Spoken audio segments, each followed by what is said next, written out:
What's up, y'all? We are back with another episode of Mandy's Quick Reviews, and in this episode, we are reviewing Welcome to Rap City, the documentary. So, Welcome to Rap City is about the history of Rap City, which is one of BET's longest running music video shows from 1989 to 2008. So, the release date of this documentary was October 10th, 2023. So, it came out probably last month, but almost a couple months ago. And if you have not watched this, you can catch it on BET+. So again, longest running show on BET, 19 years. That's a long time to be on TV, to be honest. So let's start with the platform thoughts. I thought it was very well produced. I mean, it's on BET+. I don't have a lot of experiences with BET+. This was like my first thing I actually watched on it. It was, flawless graphics, archives, all our peers, hip hop peers, and all that stuff, all that good stuff was on there. Multi-episode. Hip hop is a huge conglomerate subject, so of course, when it comes to Rap City, you cannot put it all in one episode. So, 3 episodes broke it down: the beginning, the middle, and the end of Rap City, which, as it should be. It's like the Prince Harry book, when he broke down the beginning of his life, the middle of his life, and now his life with, Megan and the children. And the good thing was that all the hosts were there. They got to tell their stories of how they got to BET, their time during BET, and what happened to them after BET. So we love to hear that. And they got to share their stories behind the scenes. Obviously these hosts, they spend time with celebrities. They're like on the most oddest place with celebrities. They could be on the set of like a music video or a movie that they're doing, and they're just doing an interview, kicking it with them, So what I liked was all of it. I'm a student of hip hop. Now, the reason why I claim myself as a student is because growing up, I wasn't really allowed to listen to rap music.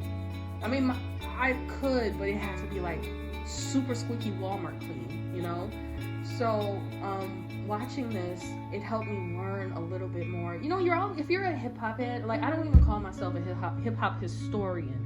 I'm still a student of hip hop. I'm not a DJ, I'm not a rapper, I'm not a producer, but I still consider myself that, So I learned everything. I learned about the early days. I learned about the barriers some rappers had to break down. I learned about where BET was, like their corporation, where they were located. And I always thought they were in New York, but they had offices in Washington, D.C. too, which I thought was, pretty cool. I like seeing the hosts from then to now. They're alive. They get to tell their stories of what happened to them during, during, and post BET. So that's always a good thing to see. And you got to see their successes too. So I know like the most successful one to me hosting Rap City was Tigger, because he used to host The Basement, and then he went to do more radio. And then now I think he's like the DJ for the Atlanta Hawks. So he moved to Atlanta and now he lives his life. So I think that's good. What I disliked, I agreed with Tigger's thoughts of later Rap City. So if you remember Rap City, The Basement, it was kind of like what I would decorate my living room as. A lot of posters, speakers, pool table, maybe just a place to come and hang out, because I honestly don't like people coming to people's houses and they have like those do not touch living rooms, which is like so weird to me, because maybe I didn't have one growing up, but it's just weird. And I always said if I had my own home, I would have a living room like that, just people to come kick their feet up, chill, play pool, whatever. But Tigger said it went from The Basement to being like this space where it was like not hip hop, like it wasn't compatible with the morals and values, air quote, of the show. And I totally agree, because later Rap City, they had like the big red couch. It looked like a penthouse in the middle of the city. It was not a lot of posters on the wall. It was a lot of neon and see-through-ish walls and all that stuff. And yeah, no. I understood though, because The Basement. It was The Basement. Like, you come kick it in the booth with the one mic, all the posters and stuff. And if y'all remember the last episode of Rhapsody Basement, Tigger's mom was actually Patti LaBelle, and she said she kicked Tigger out, and I don't know, I think she moved or she was getting ready to redecorate. So yeah, and that's when they changed it from the basement to where it was when it ended. So I totally agree with Tigger. Also, the hosts having to tell their stories of how they found out, you know, the hip hop legends passed away. I never like hearing those type of stories.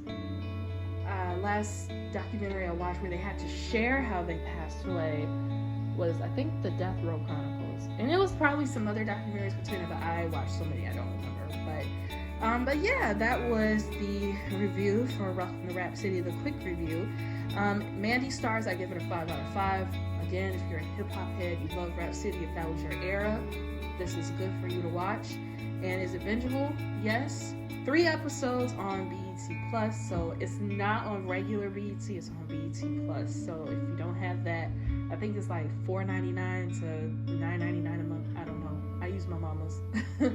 So yeah, thank y'all so much for listening, for watching. Of course, y'all don't see my face, but you listen. If you're new, like, share, subscribe, and I'll talk to y'all for the next episode. Peace.